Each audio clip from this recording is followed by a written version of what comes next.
before I rode a Supermoto, I used to think they were dumb. But until I actually got a Supermoto and saw their true benefits, and now that's the #1 motorcycle that I love.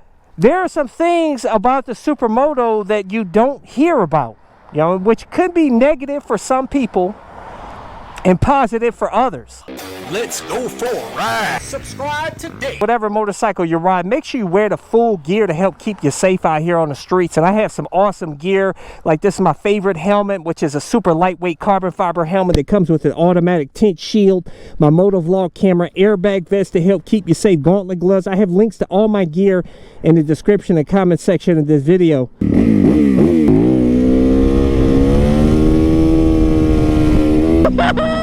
Hardly anybody talks about this, is that, you know, you can take Supermotos off-road, right? You see me doing it, but you cannot ride a Supermoto off-road like a dirt bike at all. It's not, you have to ride it completely different off-road because Supermotos have 17-inch wheels, as where the dirt bike has a 21-inch wheel on the front, you know, what, an 18 on the back.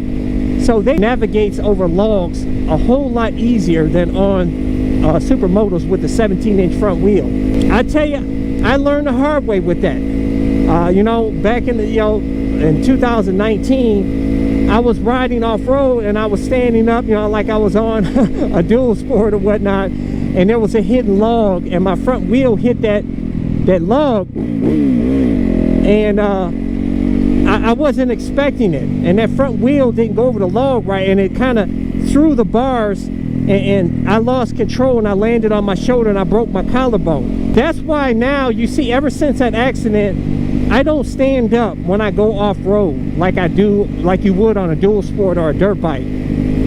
I sit seated now, and I'm very cautious going over logs or whatnot, and cautious riding off-road. And I tell you, if you're gonna ride off-road, you know, you got to be very careful with it. Number 4, the cops do not bother you, especially if you're out here by yourself. I have never gotten bothered by the cops ever. And you see me, I'm busting wheelies, ripping the throttle and everything else, man. And cops do not follow me. They don't bother me. Some of them even have come up to me and talked. They love dirt bikes and asked me about this bike and everything. I've never got, even on the WR250R, the cops have never bothered me on that bike whatsoever, ever. These are not threatening looking bikes, you know, like a super sport or super bike, where, you know, they like to creep and follow you, man, because they know you're gonna rip the throttle somewhere with that bike. This bike is, they think you can't go too fast on this anyhow. You ain't gonna do much with it. They may think you're going to the next trail or something or whatever. So that is a real benefit, guys. That's one thing, another benefit to why I like this motorcycle, is because I don't get harassed by cops. When I was on the CBR 600RR and the 1000, I get followed by cops sometimes, man. And I got my speeding tickets on those sport bikes, but they don't bother me on this bike, man. Brings me to number 3 thing you don't hear about with Supermotos that much, except for if you're listening to my videos, watching my videos. I always talk about how cheap Supermotos are to own and insure. A lot of people don't realize just how cheap they are to own and insure. And reason being is because very few people take claims when they crash this bike. Very few people take a claim out on insurance when they crash their dual sport or their Supermoto bike, because you can fix these up so easy. They're cheap. The plastics are cheap to fix, and unless you bend the, you know, most people, only time you're gonna take an insurance claim is if you bent the frame or something. Otherwise, you can fix it yourself. They're so durable. And I tell you, I pay about I pay just about $100 a year to insure full coverage, 100,000 limits on this. And I think I've got even a 0 deductible. I pay $100 a year, guys, with a 0 deductible. It's cheap, very cheap. Now try getting that insurance rate for a super sport or a super bike. It ain't happening, Jack. But I tell you guys, I need to bust me a wheelie. So oftentimes you see me, I go into a neighborhood,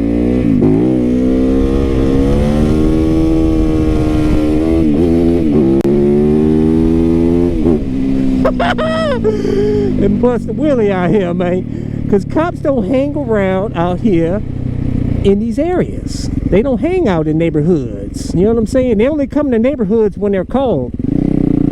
You know, that's why you don't spend too much time in the same area. Because, you know, eventually these people will probably call the cops on you. They don't tell you about Supermotos is put ADV tires on your Supermoto like I do. Especially if you're going to do any type of riding up staircases or riding off-road. And you can make them tubeless like I did. I did a video on how to make your Supermoto wheels tubeless. So that way if you get a flat out there, it's easy to plug it up and be on your way in minutes, as opposed to having to deal with a tube. But what's awesome about the ADV tires is that they have a rubber compound. It's made of a rubber carcass that resists tearing. That's good for off-road, but yet you can rip it out here on the streets and even go low around corners or whatever. Unlike knobbies. Knobbies, you can't go low. You're going to end up low siding, which I've done on the WR250R, man. On my bike, I have the Shinko 705 ADV tires, which have been awesome. I have a link to them in the description and comment section of this video if you want to get them. And on my website, cyclecruiser.com, I got links to all the mods I've ever done to any of the bikes I've ever owned. But anyways, it takes me to the number one thing that you don't often really, nobody tells you about the Supermotos, is that you can make your own custom Supermoto and make it street legal, which I know you've heard that before. You can take a dirt bike and make it street legal, but people don't tell you how easy it is. A lot of you guys are hesitant to do that. You know what I did on this bike, made it a custom Supermoto and made it street legal. It's so easy, guys. Is that you don't even have to get an inspection here in Ohio, and some other states are like that too. I don't know about other. All I can tell you about is Ohio. All you got to do is go to the title bureau, and you change it over, the title over to a motorcycle title, and they have you sign an affidavit or a paper there stating that you put a horn, lights, your headlight, or whatever, you know, the street legal stuff requirements. You check off on that and you sign it. They don't even have to see that you did it. You can just be lying to them and check it off. They're going to hand you over a motorcycle title. You take it to the DMV, you got plates. It's that easy, guys, here in Ohio. Super easy.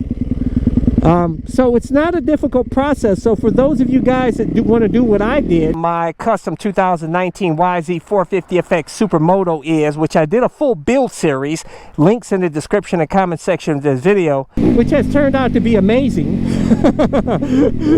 And I just keep acting a fool, but I'm gonna tell you, you're gonna get wheelieitis. Guaranteed wheelieitis, guys. If you get a bike like this, a 450, and convert it into a street legal Supermoto, you're gonna be busting some wheelies out here. The bike is gonna be doing wheelies itself. It's gonna make you do a wheelie.